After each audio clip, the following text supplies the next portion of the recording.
So let's get into this. So our first review of the day is going to be for What If season three. And then some people are saying, what if this show was actually good? Some people are saying that. So What If season three obviously is the third season of the What If animated show here, this Disney Plus animated series. I think you would join me for each review of the other seasons. I think for season I, one and I two. believe I did. I believe so. I believe so.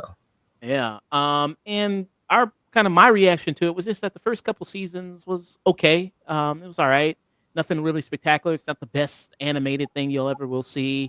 I think one of our criticisms there of the first couple seasons was that it's very restricted to MCU characters, like characters you've already seen in the MCU. And that so it's like, okay, how many more stories can you do with Thor, or how many more stories can you do with Iron Man and everything like that? Which made sense for the first season, but maybe some more stuff they like, okay, maybe you want to branch out some more.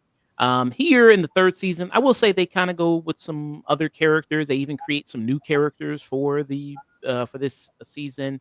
They come up with some somewhat interesting scenarios here, and we'll get into whether those actually paid off and those were actually well done. So in this what if show, so it's all about these different scenarios across the multiverse, all of these stories, and we see the Watcher, who he watches over all these different multiverses there, and we get to see through his eyes all these different stories kind of going on. For example, in one of the episodes, it's like of what if it's like what if 1872. So it's like a Western type world here with Shang Chi and with Haley Steinfeld, Hawkeye. There we see that world. We go to a world where the emergence had happened, and then all of a sudden, Mysterio, Jake Gyllenhaal's Mysterio, has taken over the world, and he's the king emperor of all of it, and he's killed off all the other superheroes there, and he kind of runs that. So all these kind of different things there that's kind of happened. Chris, what are your thoughts on What If season three? I will agree with the majority of the criticism. I think season 3 overall has been the weakest so far. Um, yeah, there's just a few episodes here that I'm looking at right now on my TV on my Roku, and a few missed opportunities. Some episodes I thought were really good, but overall, this is definitely the weakest um, season yet. In terms of an overall body of episodes and like the scenarios they chose. Mm. Yeah. Yeah. There's some, I think, somewhat funny stuff here that they do. I don't know, maybe you'll laugh, maybe you're not. I found the whole Howard the Duck Darcy thing a little kind of funny, a little ridiculous there. How they kind of do that strange relationship. Um, and then also it seems like even though that this show is about all different characters all across the multiverse, the season does have a connective thread to things. So we saw it formed in the very first season of the show, which was they became the Guardians of the Multiverse, I think was their name. So it was like Captain America, but it was Captain Carter Mhm. instead of there. So she was that version. And then it was also you had T'Challa, who was Star Lord, and then Thor, Doctor Strange, but he was like an evil variant of Doctor Strange. And then Killmonger, Killmonger, who's Black Panther there. Black Widow, who survived the Ultron attack, in Yep. her world. So yeah, had Yeah. her, and then it seems like Captain Carter, along with Atu, who's the Watcher that we see, who's voiced by Jeffrey Wright, and it is Haley Atwell who is voicing Captain Carter, so she makes a return there. Seems like they're two kind of the main characters of this, and some people are also complaining about that. How do you like Captain Carter, and how do you like the fact that she's kind of been in every season of the show? So I saw that criticism. Someone called her the biggest industry plant ever. I'm like on Twitter. I was like, wait, come on now. I personally don't feel that way. I thought this was a fun way to have a through line through this series of anthologies, not anthology, but anthology scenarios. Um, um, because in live action, she wasn't handled very well in Multiverse of Madness. I love this character. I'm intrigued by this character. I thought starting her episode starts season 1 of What If, and the way she was established as just, if Captain America is Mr. Incredible, he's a hammer. Captain Carter is Elastigirl. She's a needle. Like she's smarter and more tactical with the shield. And I don't know, just overall as a character, I really do love her, and I don't have a problem with her being one of the through lines for this series. I don't understand the whole. I think industry plant is a little excessive to say. I do hope we see her again in live action, done with more respect, because she was taken out kind of comedically in Multiverse of Madness. She says, "I can do this all day," and then and then seconds later, she's halved by her own shield. I'm like, dang, really? So I personally like how she's being treated here as a leader, the way Chris Evans was treated as a leader throughout, the MCU, the MCU. So I don't have a problem with Captain Carter being the main character. Radiant Infantry said, "What if there was an adaptation of Howard the Duck that didn't run directly towards bestiality?" He said there. Uh, Yeah, did you really like episode 4, like that episode? I thought it was. I mean, I thought it was kind of crazy. I mean, I was Very like, okay, this is a little outside the box. I mean, maybe some people more wanted, because you do have Storm, who shows up only like the last couple episodes. Storm shows up with Mjolnir.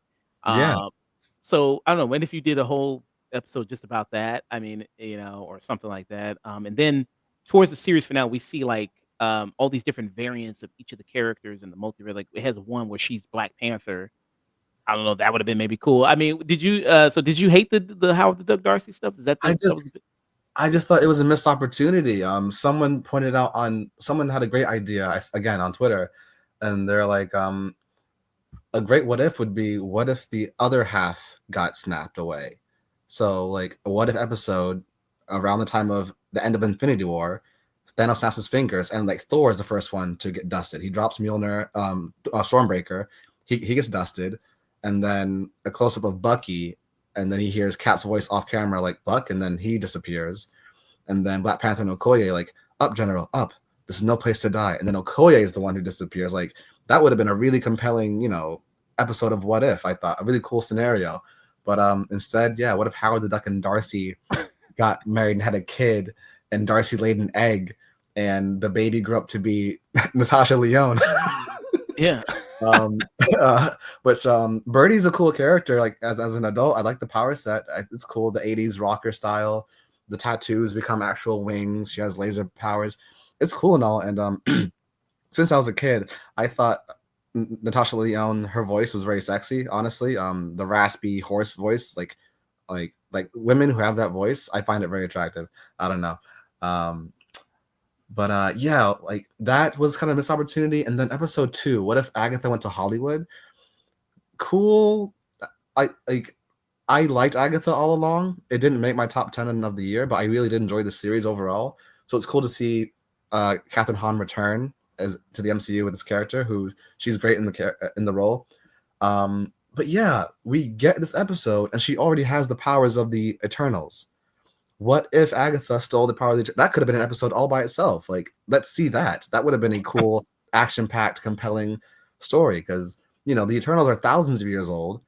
Agatha is hundreds of years old, and her whole thing is stealing powers. So that could have been a really cool thing. And, if you remember the movies, The Eternals, they're all split up. So she would have done it one by one. Like, obviously, she can't beat them as a team. So it would have been like a travel across the world, finding them one by one and just tricking them into battle, stealing their powers. And yeah, I think that would have been a lot more compelling than this, dance off. Howard Stark is a filmmaker, and I don't know. Yeah, just it's a little silly. I liked the fight between her and Erisham when she got big and all celestial, and that was cool. But overall, the whole scenario wasn't compelling the way. My personal favorite, one of my favorites, is episode 3. What if the Red Guardian stops the Winter Soldier? Seeing those two super soldiers, again, they have that in common, being used as weapons to serve someone else's agenda. They have a lot in common as super soldiers, the way they're being used. And so their friendship and their camaraderie makes sense.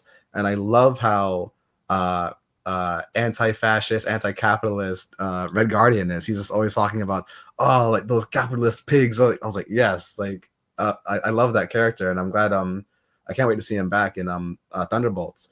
But yeah, just this bond between him and Bucky felt really natural and really cool, and it felt real. So episode 3 was one of my favorites. I didn't really care for episode 1. The Hulk fought the Mech Avengers. That one was kind of forgettable. The Emergence, episode 5, that was cool to see Quentin Beck back in the MCU since 2019's Far From Home. Mhm. Um, and it's a cool scenario. What if the emergence did happen? The Earth isn't completely destroyed; it's in bits, and yeah, what's left of the planet is under his control. That was really cool, and just Riri Williams like leading this rebellion and failing every single time, and the Watcher like this time around can't bear to watch, and he gets involved, and then that's strike one, and then the next episode I also like that one. Shang-Chi and Kate Bishop, he gets involved, and apparently that little boy is Iron Fist. I, Um, well, yeah, they said that. I mean, yeah, there's a scene where he's talking to the little boy, and he says, "Oh, he's got a real iron fist." So I yeah, guess that I don't think they ever say the boy's name. he has a name. It's Jun Fong or something like that. I'm butchering it, but it's something like that. It's hyphenated. Okay. Um, Um, yeah. So, I like that episode. Again, the Watcher gets involved and saves the kid on the train, and then then we get to like the tail end of season 3 where Eminence and two other divine beings who just watched and observe the sacred timeline, the multiverse. They get involved because he's breaking his oath, and that's when we get really meta, really breaking the fourth wall and seeing who watches the Watcher, that kind of stuff. So I thought the finale was strong, but there were just a few episodes, a couple of scenarios that just were really weak for me. yeah. So it says here the character's name is Quaid Jun Thon. And he's not a Marvel character, at least in the comics. It seems like he's just somebody for the show. Hmm. So he's just that. But yeah, yeah, I thought that was a decent episode. Like I said, the 1872. It's not amazing, but it was kind of decent. Some people say it was a missed opportunity not to have Star Lord in that episode, given the aesthetic of. I guess he's kind of like a cowboy, and like why wouldn't you put him in that kind of thing? I don't know. Maybe it's too on the nose. He wouldn't be around, and I mean, never mind. It's a what if, it's a what if. So yeah, never mind. Fair point, I guess. I liked the historical relevance. 1872. That's when Chinese immigrants were brought over, and they were brought to the Wild West, and they were working on the railroads, and that's why Shang-Chi is kind of like a hero in their eyes, and he's trying to free them because they're being mistreated in this country that was promised to be welcoming and a new home for them. So I like the historical relevance of that one. Mm, Yeah. yeah. So yeah, I thought that was kind of solid. I mean, Haley Steinfeld, she's in a time period where she's far away from Shamik Moore, so she's got that. She's far away from him. And you got to worry about that. Uh, Shamik, you're scaring the hoes, bro. Like, you got to stop.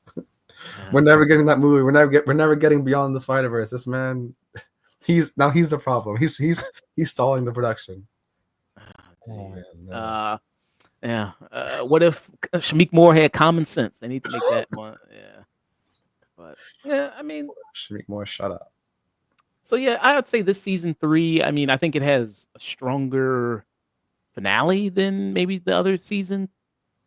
I did like the new Guardians of the Multiverse. That's an interesting team. So this is it right here. You got so it's Storm, you got Captain Carter, you got Birdie there, who so that is voiced by Natasha Lyonne. Yeah, Or Tops Leon. Yeah, she's Birdie. oh, okay. So I thought that for some reason I was like, oh, that she sounded a lot like Holly Hunter. I thought more Yeah, than she Natasha. also has that. She also has that kind of rasp voice to her. Yeah, Yeah. Elastigirl. And then you have the new Cohorty, Cohorty, who's the new character they created in season 2. Who's voiced by Devery Jacobs from Reservation Dogs. oh yes, yeah. Yeah. So yeah, voiced by her. Yeah, and she got her power from the Tesseract there from Yeah. season 2. Did you like this team? Did you like the team of the new Guardians of the Multiverse?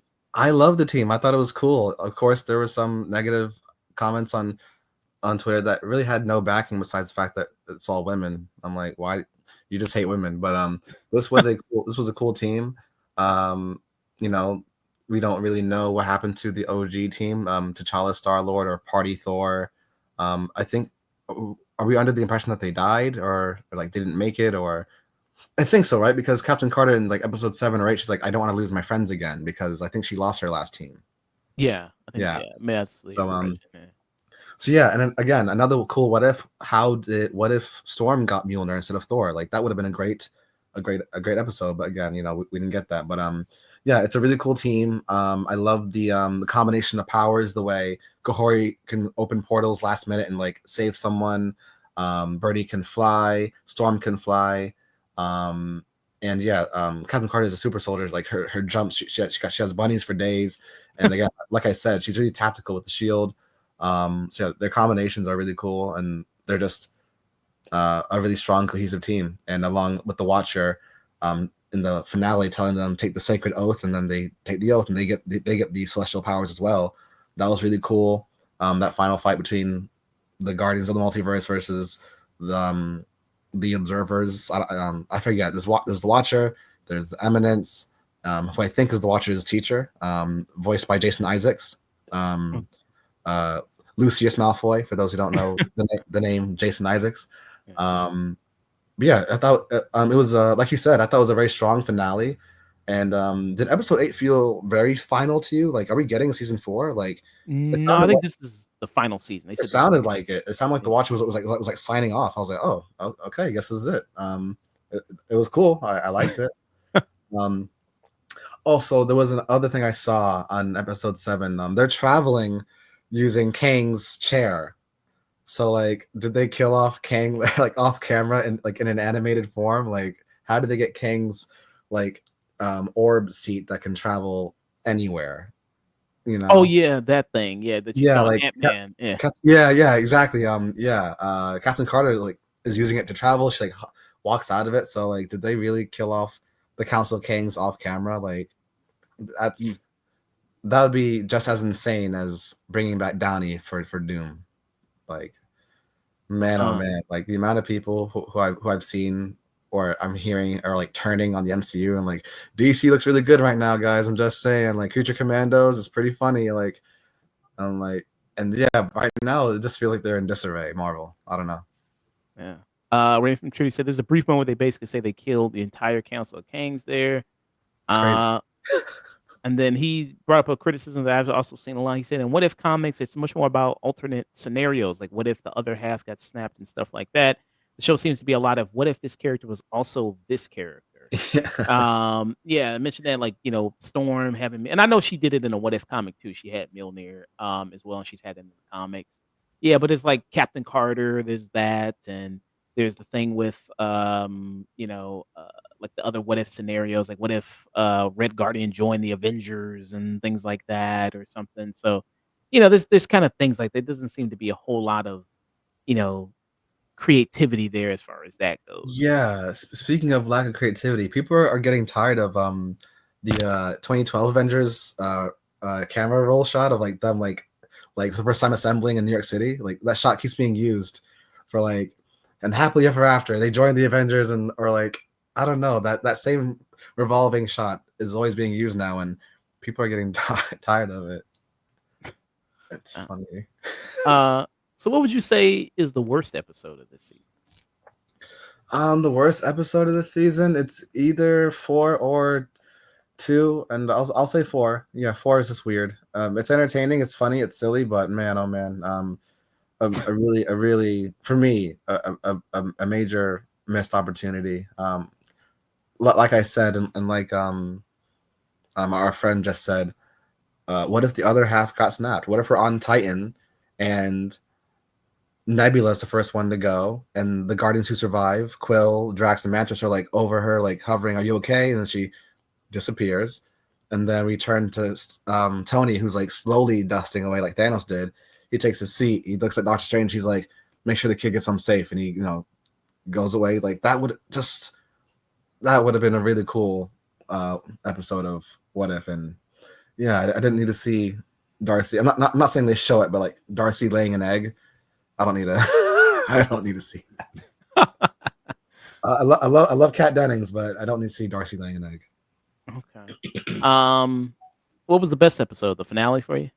Um, in terms of just like without the grand spectacle, like the finale is just the regular everything leading up to it. I really do like episode 3, Red Guardian and Winter Soldier. Just the way Red Guardian believes that Bucky is a good person and he's just following orders, but you don't have to follow these orders even if you are brainwashed.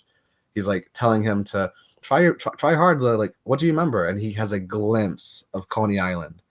That's all he has, like in his memory, just a glimpse of Coney Island. Like he doesn't know. I don't know if he knows he was with Steve. I don't know if he knows, what year it was, but he knows Coney Island, you know, and when that guy walks in with the book and he's reading the words, and Bucky's like, "You got to go because they gave me a mission to kill you," and Guardian's like, "You're my friend. You're not going to kill me," and just that love and reassurance is helping Bucky, not follow through with the Winter Soldier protocol. And it's just a powerful moment seeing Bucky overcome that because we know it's his greatest demon, like it's his greatest fear. Like Harry Potter and the Prisoner of Azkaban, the thing that takes form of whatever you fear the most. For Bucky, it would be that red book, you Yeah. know. So yeah, for me, outside the grand finale and the Guardians of the Multiverse, episode 3, What If Red Guardian Stopped the Winter Soldier, is my favorite episode of season 3. Okay. So, what will be your rating for it? Um, Definitely tune in. I think overall it's not as strong as the first 2 seasons, but if you are a fan of the MCU and this interpretation of these characters, I would definitely say tune in, check it out. I think overall it's worth it. Okay. Do you know who Bo DeMayo is? Do you know who that is? Bo DeMayo. Actor? He's a writer. He was a writer on X-Men 97. And he Oh, had a that guy. Yeah, yeah. What about him? well, he had a pretty strong opinion on What If season 3. He said it was pretty. Yeah, he said it was dry, boring. So yeah, what did he say it was? So it says here, Bo DeMayo expresses strong views on What If season 3 through his account on Twitter. There, during the weekend, he posted, "What if season 3? Yikes! Just yikes!" In the comment section of the post, DeMayo added, "I wish more. I wish I'd watch more to give notes on how it could have been easily done better, but I have some water to watch boil." He said that, and then also DeMayo further elaborated on his opinion while responding to the users who replied to the comment section. One user disclosed their comments about X-Men 97 season 2. DeMayo claimed that he knew Marvel and Matthew Chauncey, What If writer who boarded X-Men 97 to write the third season and serve as the overseer of season 2 rewrites, had torn up DeMayo's intercut time hopping across the first episode because it was too complicated. And he also went on to call the season mediocre. So yeah, he had some kind of opinions, and people kind of responded, but it's like, man, but you got fired. You sexually was assaulting people there, apparently on Yeah, behind the scenes. he So has some strong allegations, and he's like, if you want the truth, sign up for OnlyFans. I'm like, bro, what? You're guilty. Like, what is that? That's crazy. No, there's no way. There's no way. If you want the truth and my side of the story, subscribe to OnlyFans. yeah, No, no, that's a bad look. That's a bad look. So, yeah, I don't really value his opinion on what he has to say about Marvel animation right now because he's in hot water. yeah. Yeah, We'll see because X-Men 97. I think this upcoming season, I think they threw away a lot of his ideas, and then they're yeah, gonna go more with what they with some new stuff. But I did love X-Men 97. I thought X-Men 97 was really good, and that was really well done. classic. Yeah, So we'll see if that was like his because of his influence or because of that. So, okay, but yeah, we'll see there. I mean, I kind of agree there. It's kind of just mediocre. I mean, that's kind of the best word to describe it. There, it's not that exciting. It's not something that of all this great animation that you can watch on TV. One we're about to talk about right now that has so much life and so much creativity and so much energy to it. This one's just kind of bland. It's just kind of there. The animation, I think, in some spots looks better than in previous seasons. I would say. Maybe it's because I just love Storm. I think a lot of stuff they do with Storm is pretty cool. I think I love that animation they do with her there, and it does have the voice actress from X-Men 97 who does make a return there. and it does show the difference between a voice actor and just a regular actor who just comes in and does the voice. You see you hear the clear difference there. But yeah, that's kinda just about it for it. Me, I would just kinda give it a low stream it, for me there. If you I don't know, maybe you were bored and you just want to you had Disney Plus and it's like, "Okay, I've seen a majority of stuff here. I wanna watch something new." Maybe you could turn this on and maybe do some laundry on the side and then kinda peek in every now and then go, "Oh, that's kinda cool." And then that's about it. I just Yeah, wish that I think it was a mistake for this to be one connective thread throughout the seasons instead of just being an anthology show, truly an anthology show where each episode then had no real connection to each other. And then now, if you're getting to play with some more characters, because like Storm hasn't been introduced in the MCU yet, so if you could do more like X-Men or Fantastic Four or throw some more characters out like that, that would have been better. Also, there some characters we haven't seen before. If you could do that. So yeah, just yeah, low stream it for me. Radiant from Trudy said, "I know this is a season one question, but do you guys ultimately think of the show's art style in general? Always looked kind of cheap to me. Um, that's all right. I mean, what do you think about the animation? Do you think it's improved in this season three?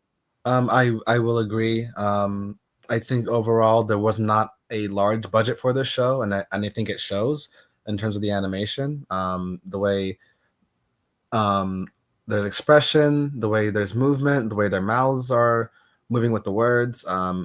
You know, we can name so many other animated series that look better, feel more fluid, and just yeah, just look better. This kind of looks like MTV had a Spider-Man animated series back in like the early 2000s, and it kind of looks like that. It almost looks CGI PlayStation indie. PlayStation 2 like cutaway scenes almost, you know? Like yeah, it kind of has that look to it. There definitely wasn't a large backing behind this series, similar to when Dave Filoni ended Clone Wars and went into Rebels, and he was like, "Hey, I want to do a new series with original characters set in the days of the Empire." There wasn't a lot of confidence, so that's why Rebels looked so different. It had a severely smaller budget, so it kind of reminds me of that. Mm. Yeah. So you give it a tune in, and I give it a stream. I'll change my mind. Actually, stream it. I agree with Okay. what you said. This is like I thought about it. This is a good background show. This is not something you need to sit down and watch. I would say tune in if it did tie in some way to the MCU, but it doesn't. Okay. So stream it for you, and Yeah. also stream it for me for What If season